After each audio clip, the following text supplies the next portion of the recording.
Go, Delilah. Run. Into the courtyard. No. Victor Mature est devenu aveugle et est mort tragiquement après avoir révélé un secret douloureux. En 1999, à l'âge de 86 ans, cette légende d'Hollywood a fait une confession qui a choqué tout le monde. Après une vie de gloire et de succès, il a décidé de parler d'un fardeau qu'il portait depuis plus de 50 ans. Cette révélation a bouleversé l'image du héros musclé que tout le monde connaissait. Mais qui était vraiment Victor Mature? Et quel secret l'a hanté toute sa vie? Victor John Mature est né le 29 janvier 1913 à Louisville, dans le Kentucky. Son père, Marcello Gelindo Maturi, était un immigrant suisse qui possédait une coutellerie locale. Sa mère était née dans le Kentucky et avait des origines italiennes. Victor a passé une grande partie de son enfance à aider dans l'entreprise familiale. Il travaillait dur dès son plus jeune âge. L'atmosphère modeste de Louisville était loin du glamour d'Hollywood. Pourtant, c'est dans cette petite ville qu'est né le futur héros des films bibliques. Bien que sa beauté rustique l'ait un jour propulsé à la une des magazines, ses premières années étaient marquées par la modestie et l'éthique du travail. Il voulait tracer un chemin significatif dans la vie. Cette détermination allait le mener très loin. Après le lycée, Victor a brièvement fréquenté l'Institut militaire du Kentucky. Mais il a vite compris que sa vraie passion était ailleurs. Il a déménagé en Californie pour étudier le théâtre au Pasadena Playhouse. C'est là qu'il a perfectionné ses compétences et commencé sa transition d'un jeune homme avec des rêves à un acteur professionnel. Le chemin n'a pas été facile. Il a dû accepter des emplois temporaires pour survivre. Il a travaillé comme vendeur de réfrigérateurs et comme plâtrier. Ces métiers difficiles lui ont appris la valeur du travail. Mais les producteurs d'Hollywood ont vite remarqué ce jeune homme au physique imposant. Ils ont vu en lui une future star. Son grand succès est arrivé en 1940 avec le film « 1 million d'années avant Jésus-Christ ». Dans ce film, il a joué le héros préhistorique Tumak. Le succès du film a été immédiat. Victor est devenu une sensation du jour au lendemain. Son physique musclé, ses traits marquants et sa présence imposante l'ont catapulté vers la célébrité. Dans les années 1940, Victor a enchaîné les succès au box-office. Il a joué dans My Gal Sal en 1942, 7 Days Live en 1942 et I Wake Up Screaming en 1941. Ces films ont démontré sa capacité à jouer des rôles romantiques et dramatiques. Mais ses rôles les plus iconiques ont été dans les épopées bibliques. En 1949, il a joué Samson dans Samson et Dalila, réalisé par Cécile B. DeMille. Son interprétation du légendaire homme fort détruit par l'amour est devenue l'une de ses performances les plus mémorables. Le film a été un énorme succès commercial. Des millions de spectateurs ont été captivés par sa performance puissante. Ensuite, il a joué dans Demetrius and the Gladiators en 1954 et The Robe en 1953. Ces films ont consolidé sa position comme figure incontournable des drames historiques épiques. Il était devenu le visage du cinéma biblique à Hollywood. Malgré ses interprétations héroïques, Victor ne se prenait jamais trop au sérieux. Il plaisantait souvent sur ses capacités d'acteur. Il a un jour prononcé cette phrase célèbre : « Je ne suis pas acteur et j'ai 64 films pour le prouver ». Cet humour auto-dépréciatif, combiné à son refus d'être stéréotypé, ajoutait des couches de complexité à sa personnalité publique. Il savait qu'il n'était pas le meilleur acteur de sa génération, mais il savait aussi ce qu'il apportait au cinéma, du charisme, de la présence et un physique impressionnant. Pendant la Seconde Guerre mondiale, au sommet de sa gloire, Victor a pris une décision courageuse. Il a interrompu sa carrière pour servir son pays. Il s'est engagé dans la garde côtière des États-Unis. Il a servi avec honneur dans le Pacifique Sud et a atteint le grade de sous-officier. Cette décision, prise alors qu'il était une star de premier plan, prouvait son sens du devoir. Son patriotisme allait au-delà de l'image publique. Il était ancré dans ses valeurs et ses actions. Beaucoup d'acteurs évitaient le service militaire, mais Victor a choisi de défendre son pays. À la fin des années 1950, Victor s'est progressivement retiré des rôles principaux. Il a choisi de travailler moins et d'apparaître occasionnellement dans des films et à la télévision pendant les années 1960. Dans les années 1970, il est brièvement revenu au cinéma. Il jouait souvent des rôles spéciaux ou comiques qui exploitaient son image antérieure. Il a commencé à produire des films pour sa propre société de production, Romina Productions, qu'il a fondée en partenariat avec United Artists et Badja Jack Productions. Cette dernière avait été fondée par le légendaire acteur John Wayne. L'un des films marquants de cette période était Sheena Doll, réalisé par Frank Borsage. Victor y a assumé un double rôle en tant que protagoniste et coproducteur. Ce projet représentait un pas significatif pour lui. Il marquait sa transition vers la production et un contrôle accru sur les types de films dans lesquels il s'impliquait. Victor a également travaillé avec Warwick Productions. Il a signé un contrat pour faire 2 films supplémentaires, No Time to Die, sorti sous le titre Tank Force, et The Man Inside. Bien qu'il ait réussi à terminer Tank Force, un film sur la Seconde Guerre mondiale se déroulant en Libye, le deuxième projet ne s'est jamais concrétisé. Jack Palance a pris le rôle de Victor dans ce film particulier. Cela montrait la nature volatile de l'industrie et la rapidité avec laquelle la trajectoire d'un acteur peut changer. Sa filmographie comprend également The Bandit of Zobi, un film qu'il a réalisé pour Warwick Productions après The Long Haul. Il a aussi joué le rôle principal dans le film italien Hannibal, où il a incarné le légendaire général carthaginois. Le film, tourné en Italie, marquait un changement significatif pour Victor. Il l'a placé au centre du monde antique. Malgré son statut de sex-symbole hollywoodien, Victor avait une approche étonnamment simple de la célébrité. Il était connu pour avoir refusé de rejoindre l'Académie des arts et des sciences cinématographiques. Comme il le disait lui-même, « Je ne suis pas acteur et j'ai 64 films pour le prouver ». Cependant, cette affirmation ignorait souvent le fait que ses performances, particulièrement dans Kiss of Death en 1947 et The Long Haul en 1957, avaient été acclamées par la critique. Ces films révélaient un acteur capable de bien plus que simplement exhiber ses muscles. Ses performances étaient nuancées et puissantes. Il pouvait transmettre des émotions complexes avec son regard et sa présence. La vie personnelle de Victor était aussi complexe que sa carrière. Il s'est marié 5 fois au cours de sa vie. Chaque mariage reflétait sa recherche continue de stabilité émotionnelle. Son premier mariage était avec Frances Charles, une actrice et mannequin. Ils se sont mariés dans les années 1930. Mais la relation n'a pas duré. Les pressions d'Hollywood et les exigences de leurs carrières respectives ont eu raison de leur amour. Son deuxième mariage était avec Martha Stephenson Kemp, également actrice. Elle comprenait probablement la vie professionnelle de Victor mieux que quiconque. Mais même cette compréhension mutuelle n'a pas suffi à maintenir le mariage indéfiniment. La relation a finalement pris fin. Sa troisième femme était Dorothy Stanford Berry. Bien qu'elle ne soit pas une figure publique, Dorothy est devenue partie de l'histoire personnelle de plus en plus complexe de Victor. Le temps qu'ils ont passé ensemble est moins documenté publiquement. Mais comme dans ses autres mariages, il reflétait la quête continue de Victor pour la stabilité.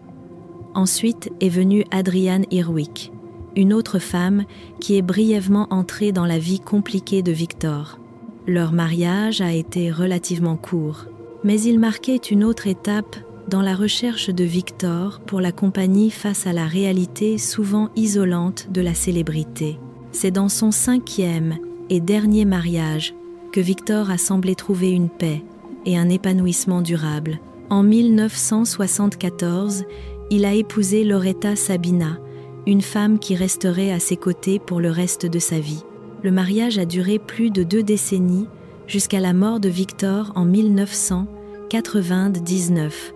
Ensemble, ils ont eu une fille nommée Victoria Mature. Victoria a suivi les traces artistiques de la famille. Elle a tracé son propre chemin en tant que chanteuse d'opéra. C'était un hommage à sa mère Loretta, qui avait également été chanteuse d'opéra. Les réalisations de Victoria dans le monde de la musique classique témoignaient non seulement de son talent personnel, mais aussi de l'héritage artistique durable de la famille Mature. Au-delà de ses mariages, Victor a eu des relations amoureuses avec certaines des actrices les plus emblématiques de son époque. Il a été brièvement fiancé à la muse du cinéma Rita Hayworth, l'une des stars les plus glamour de l'époque.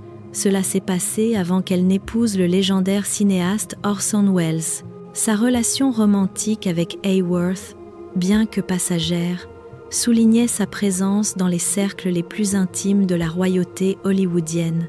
Victor a également été fiancé à l'actrice Anne Shirley, connue pour ses rôles dans les films des années 1930 et 1940. Ces relations de haut niveau ajoutaient une autre couche à sa vie personnelle complexe et fascinante. Mais derrière tout ce glamour et ses succès se cachait une souffrance profonde.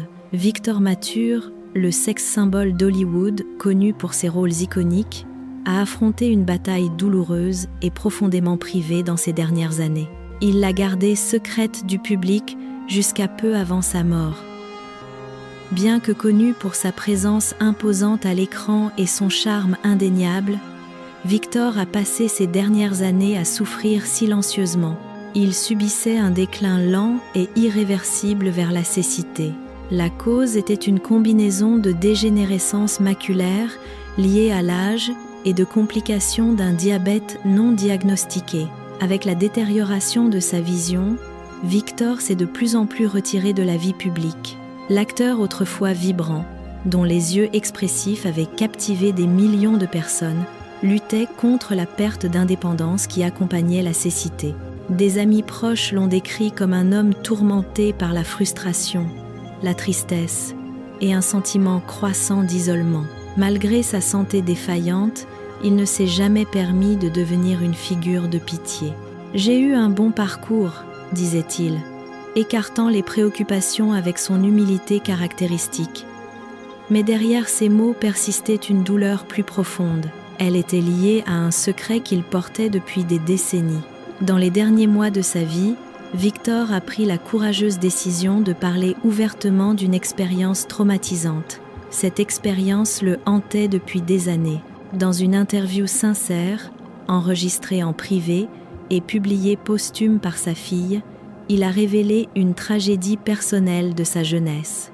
Cette tragédie avait façonné une grande partie de son caractère et de ses choix, mais elle était restée inconnue même de ses confidents les plus proches. Quand il était jeune, au début de son ascension à Hollywood, Victor a eu une brève romance avec une aspirante actrice. La relation s'est terminée brusquement dans des circonstances tragiques. La jeune femme s'est suicidée. Elle était apparemment submergée par les pressions de l'industrie cinématographique et par des sentiments d'abandon. Pendant des années, Victor s'est blâmé pour sa mort. Il croyait que son éloignement soudain de la relation, sous la pression de son agent pour protéger son image, avait contribué à son effondrement émotionnel. Bien que personne ne l'ait jamais lié publiquement à l'incident, cela a été une source de culpabilité inébranlable. Cette culpabilité l'a accompagné pour le reste de sa vie. J'ai passé des décennies à essayer d'oublier, mais on n'oublie jamais vraiment, a confessé Victor dans l'enregistrement. Sa voix était étranglée par l'âge et l'émotion. Elle était gentille, belle et talentueuse, et je l'ai abandonnée dans son pire moment. Hollywood m'a dit que je devais penser à ma carrière, mais je me demande encore si j'aurais pu la sauver. Dans ce qui allait être l'une de ses dernières interviews publiques, il a choisi de révéler un autre secret profondément personnel et douloureux. Une révélation qui a choqué les fans de longue date et les collègues. La confession a eu lieu lors d'une rare conversation enregistrée avec un biographe. Ce biographe travaillait sur une rétrospective de la vie de Victor. Parlant d'une voix basse et rauque, l'acteur âgé a admis un fardeau qu'il avait porté en silence toute sa vie. Pendant ses premières années à Hollywood, au sommet de sa gloire, il avait été contraint de prendre une décision angoissante. Il avait couvert une tragédie familiale pour protéger sa carrière montante. Dans les années 1940, alors qu'il tournait Kiss of Death, il a reçu la nouvelle que son jeune frère était mort dans des circonstances tragiques et mystérieuses. La nouvelle est arrivée en pleine nuit, un appel téléphonique qui a brisé son monde. Mais Hollywood ne pardonne pas les faiblesses. Les studios exigeaient que les acteurs soient toujours forts et disponibles. Au lieu d'interrompre la production ou de parler publiquement de l'incident, il a enfoui la douleur au plus profond de lui. Il a continué avec le film et n'a plus jamais abordé le sujet. Le lendemain matin, il était sur le plateau. Son visage ne montrait rien de sa souffrance intérieure. Ses collègues ne se doutaient de rien. Il jouait la scène la plus difficile de sa carrière, non pas devant la caméra, mais dans sa vie réelle. Je pensais que si le studio découvrait cela, il penserait que j'étais trop instable pour terminer le film. Et j'avais besoin du travail. J'avais besoin d'être quelqu'un, a-t-il dit entre les larmes. Mais à l'intérieur, je mourais. Chaque jour était une torture. Je souriais pour les photos alors que mon cœur était brisé. La confession était troublante. Elle révélait le prix terrible que les stars devaient payer pour maintenir leur image. Elle ajoutait des couches à l'image publique d'un homme souvent perçu comme un sexe-symbole charmant, mais en quelque sorte unidimensionnel. La vérité était beaucoup plus complexe. Victor avait été un homme divisé entre l'ambition et la culpabilité, la gloire et la famille, la lumière et les ténèbres. Il avait sacrifié son droit de pleurer pour garder sa place dans l'industrie impitoyable d'Hollywood. Sa décision soudaine de se libérer de ce fardeau, précisément au moment où son monde physique commençait à s'estomper, semblait être sa façon de chercher la paix. Peu après avoir fait cette révélation surprenante, la santé de Victor s'est rapidement détériorée. Les effets de sa condition dégénérative, combinés à d'autres complications liées à l'âge, l'ont laissé alité. Ces derniers jours ont été passés en réflexion silencieuse, entouré seulement de quelques compagnons de confiance. Dans les jours qui ont suivi la divulgation de sa confession, les fans et les amis ont exprimé leur soutien. Ils ont loué son honnêteté et le courage qu'il a eu en partageant un chapitre si personnel de sa vie. Tragiquement, Victor n'a pas vécu assez longtemps pour profiter pleinement du soutien du public. Sa santé, déjà fragile en raison de la cécité et des complications du diabète et des maladies cardiaques, s'est rapidement détériorée. Victor Mature est décédé paisiblement dans sa maison à Rancho Santa Fe, en Californie, le 4 août 1999. Il avait 86 ans.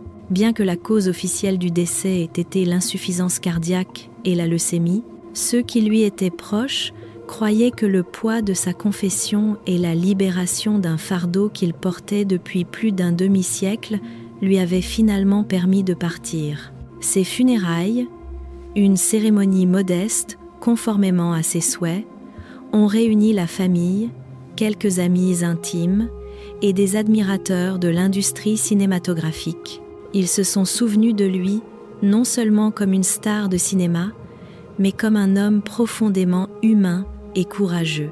Dans la mort, comme dans la vie, Victor Mature a rappelé au monde que même les étoiles les plus brillantes portent des ombres, et que parfois le plus grand acte de force est de dire la vérité. Son héritage ne se limite pas à ses films épiques et ses rôles musclés. C'est aussi l'histoire d'un homme qui a lutté avec ses démons intérieurs et qui a finalement trouvé le courage de parler.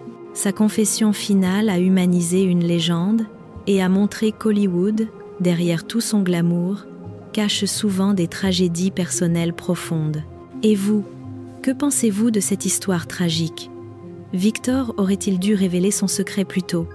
partagez votre avis en commentaire. Si cette histoire vous a touché, n'oubliez pas de liker la vidéo et de vous abonner pour découvrir plus d'histoires fascinantes d'Hollywood.